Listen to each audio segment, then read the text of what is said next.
केला बेचने वाली चुड़ैल। एक बार की बात है, जादूपुर नाम के गांव में करतब दिखाती एक औरत एक रेड्डी के लिए गांव में आती है। आइए आइए मेहरबान कदरदान, खाइए रोहना के ताजे ताजे केले। कभी खाए नहीं होंगे ऐसे केले, पीले पीले केले खाइए।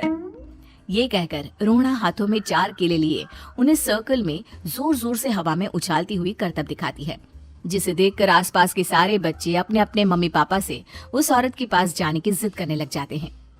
पापा, ऐसा तो सर्कस में बॉल से होता है ना, ये आंटी तो केले से कर रही है। चलिए ना पापा, देखते हैं। रोहना एक पतली सी तार पर चलती हुई केलों से करतब दिखाती है। आते जाते सभी लोग बाहर रुककर उसके करतब देखते हैं और वाह वाही करते नहीं थकते।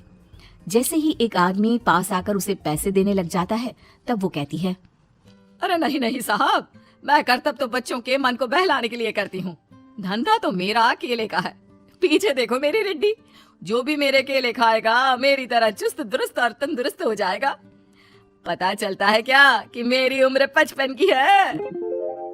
अरे पर ऐसे ठंड के मौसम में कोई केला क्यों खाएगा? ये ऐसे वैसे केले नहीं है साहब, ये शरीर में गर्मी देते हैं। ठंड को दूर भगाए जो भी रोहिणा के केले खाए।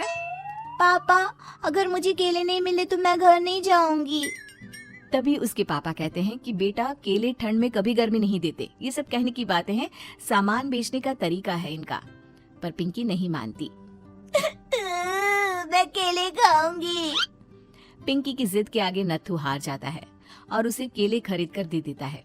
पिंकी खुश होकर केले घर ले आकर खाती है। अब मैं भी करतब करूंगी, कितना मजा आएगा। जादुई केले। पिंकी पहला केला खत्म भी नहीं करती कि वो बेहोश हो जाती है। दूसरे केले से एक काला धुआं आता है और रोहना चुड़ैल बनकर बाहर निकल आती है। मेरे भूतिया केले बच्चे न खाए, ऐसा हो ही नहीं सकता। जादूपुर वालों, कब तक बचोगे? आ गई हूँ मैं रोहना, जिसका कोई नहीं कर सकता सामना। रोहना पिंकी को गोद में उठाकर काले धुएं में कहीं गायब हो जाती है। शाम के वक्त नत्थू घर लौटता है और पिंकी को घर में ना पाकर उसकी माँ से कहता है, माँ पिंकी कहाँ है? अरे बेटा, उसे तो तू सुबह करतब दिखाने ले गया था ना, फिर कहाँ वापस आए तुम दोनों? मुझे लगा तू उसे अपने साथ मंडी ले गया होगा। हे भगवान, मेरी बच्ची कहाँ गई? मैं उसे घर ही तो छोड़कर गया था माँ।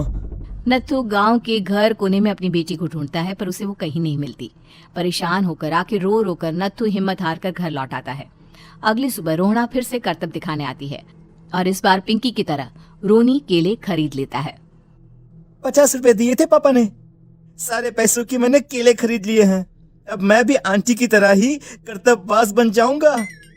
यही सोचते हुए रोनी केले खाता है और पहला अकेला केला आधा खत्म भी नहीं करता कि चुड़ैल उसके सामने आ जाती है। मेरे साथ चलने का समय आ गया है रोनी। ये तो बस शुरुआत है। अब इस गांव के सारे बच्चे धीरे धीरे मेरे कब्जे में होंगे, एक बच्चा भी नहीं बचेगा। ये कहकर रोनी को गोद में लेकर काले धुएं में अदृश्य हो जाती है। इसके बाद हर रोज गांव में से कोई ना कोई बच्चा गायब होता, पर ऐसा क्यों हो रहा है किसी को भी समझ में नहीं आ पा रहा था। रोज की तरह अपनी बेटी पिंकी की तलाश में नत्थू गांव के एक तालाब के पास बैठा रो रहा था। कहाँ गई मेरी पिंकी? शकुंतला के जाने के बाद एक वही तो मेरा सहारा थी। अरे उसकी आत्मा कोस रही होगी मुझे कि मैं अपनी बच्ची को संभाल भी नहीं पाया। नत्थू ये कहता हुआ रो ही रहा था कि तभी तालाब में से उसे शकुंतला की आवाज सुनाई देती है। कहाँ थी तुम शकुंतला?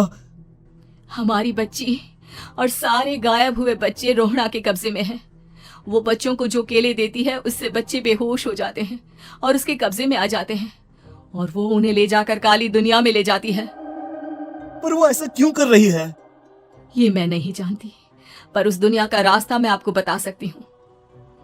जहाँ ये नदी खत्म होती है वहाँ एक केले का पेड़ है, उसके नीचे एक दरवाजा है, वहीं से रास्ता जाता है उस दुनिया का। ये कहकर शकुंतला की आत्मा गायब हो जाती है।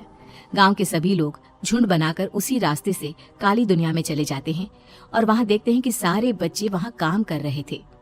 पापा, मुझे ले चलो यहाँ से। पापा, पापा। सभी बच्चे अपने मम्मी पापा से लिपट जाते हैं। तो तुम लोग यहाँ तक आ गए?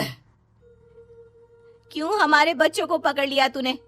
तुझे शिकारी बनाना है तो ले, हम सब आ गए हैं, हमें खा ले। नहीं, मुझे बच्चे चाहिए। मेरे बच्चे के बदले तुम लोगों के बच्चे। क्या मतलब? मैं इसी गांव में रहने वाली एक औरत थी। केले की चोरी के इल्जाम में मेरे बेटे को गांव वालों ने इतना मारा कि वो मर गया। उसी दिन मैंने ठान लिया कि गांव वालों का भी वही हाल करूंगी। कुछ दिन बाद बेटे के चले जाने के दुख में मैं भी मर गई और मेरी भटकती आत्मा एक चुड़ैल बन गई। और फिर मैंने बदला लिया तुम सबके बच्चे छीनकर। बर्दाश्त नहीं कर पाए ना? सोचो मुझ पर क्या बीती होगी। हमें माफ कर दो रोना। पता नहीं ये किसकी गलती थी, पर हम सभी माफी मांगते हैं। हमारी खुशियां लौटा दो, तुम भी तो एक माँ हो।